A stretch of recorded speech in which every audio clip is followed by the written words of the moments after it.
Hey, Mama. And so our mom blog spotlight today is from a blog that's called Moms Doing It Different.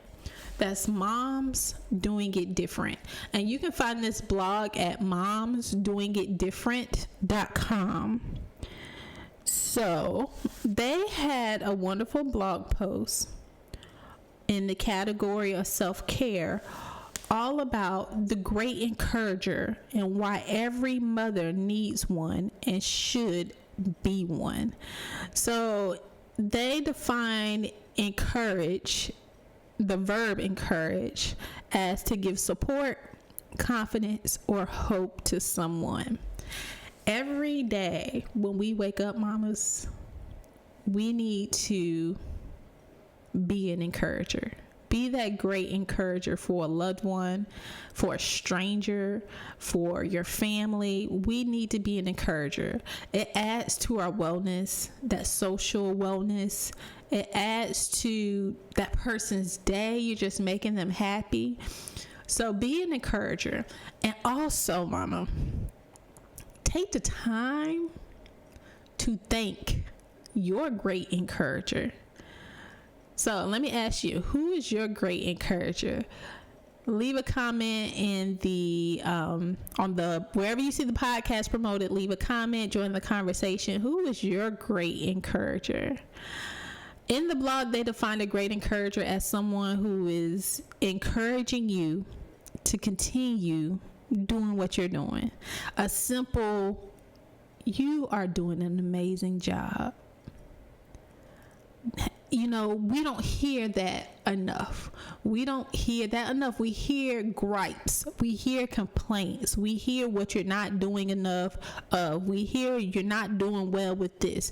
We hear you're a bad mom because you're doing X, Y, Z. We hear that all too often. But what we don't hear enough is that, man, you're an amazing mom. You're doing a great job. What we don't hear often is, man, I wish I could do the best job that I could possibly do just like you're doing. We don't hear that, you know. My mom, rest in heaven, was definitely my great encourager, my greatest encourager. My aunts, my sister, my best friends, my top 5 dead or alive, those girls that are in that category. If you don't know about that, go listen to the first episode, please, about our top 5 mamas. Anyway, those are my great encouragers. And what you get from your great encourager is motivation. Motivation to continue strong. Motivation to not give up. Motivation to stop beating yourself up. And I can tell you one thing. I had a moment where I was looking at myself in the mirror and thinking that I'm not doing a good job at this motherhood thing. Like, the struggle was definitely real at this moment. And I had a moment where I had to stop and ask my mom, how do you do it? My mom, and I talk about her in present sense because she's still here with us in spirit, even though she's not here on earth in flesh. My mom is an amazing mom. She took care of my sister. She took care of me and my sister. She took care of my dad, who was ill, by herself. And when he passed away, rest in heaven, she took care of us as a single mom. She didn't remarry. She lived as a widow until her time to go with the Lord, go be with the Lord. So I remember one day I asked her, how did you do it? And she said, well, I didn't do it alone. And I was shocked. She said, I had help. And I'm like, what? You had help? Because you see your mom as this giant in your life, this person that's strong, that's all powerful, that's mighty, and you're like, what? You had help? So all I have to do is ask for help. And you know, she would let me know, like, she didn't do it on her own. She would continue to encourage me to just continue to do what I can. She will always tell me to take care of myself so that I can take care of these babies. So that's top of the list. Make sure you're taking care of yourself. But to know that you're not alone. All mamas have challenges.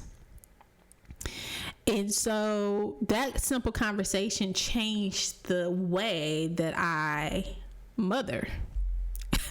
It changed the way that I treat my children as a mother. It changed the way that I forgive myself for not doing things the way that, always in the right way, making mistakes. I'm forgiving myself. So she is my great encourager. Who is your great encourager? Who is your great encourager? Sometimes your great encourager doesn't come to you in a conversation. Sometimes it's just a text message. And your great encourager don't have to always be someone you know. Sometimes it's a simple stranger. When I post on Let Mama Live, or I respond to posts on the Let Mama Live Instagram page, sometimes you see things and you read the caption and you're like, man, you're doing a great job. I just want to let you know that you're doing a great job. Keep doing it, mama. We had a moment on Let Mama Live Instagram where we were spotlighting mothers and letting them know that you're doing a great job, because we don't hear it enough, y'all. It's just making me upset that we don't hear this enough. We hear the drama, we hear the stress, we hear what we're not doing right, but we don't hear the encouragement. In the blog on momsdoingitdifferent.com, one statement that was made was that this, and I'm going to read this from it. It says that I didn't know that anyone was watching me going through my motherhood journey. Like many mothers, I felt like I was just another mom doing what moms do. But after a while, the encouraging messages, this person was receiving messages on social media, the encouraging messages developed into a back and forth conversation between two mothers separated by 1,100 miles, yet connected via digital platforms designed for sharing stories, advice, encouragement, and most importantly, wine recommendations.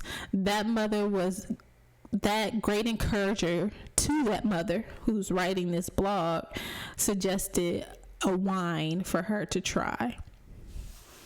Y'all know I have my soapbox about social media being a place for oversharing. A place where not everybody, but a lot of people just want to be nosy. They just want to discourage you. They just want to talk junk, throw shade. But while social media can have its negative attributes, social media could also be a connector, be a bridge, where mamas can see that they're not alone. Where mamas can connect with other mamas and be a great encourager to them. As they say in the blog, social media often connects complete strangers and allows these strangers to be encouragers of each other. We've experienced a lot. Some of our experiences are different. But when you sit down and actually take the time to share your experiences with another mama, you will often realize that your experiences are somewhat the same.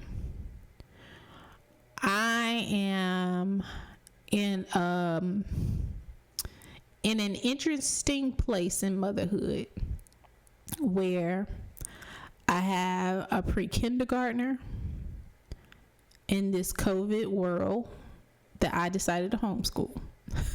Bless my heart. I have a pre-kindergartner, a 5-year-old. So that's a big stage in life, 5 years old. I have a teenager, a 13-year-old. That's a huge stage in life, a 13-year-old. So I have this 5-year-old, this 13-year-old. My 13-year-old has autism. So I'm an autism mama.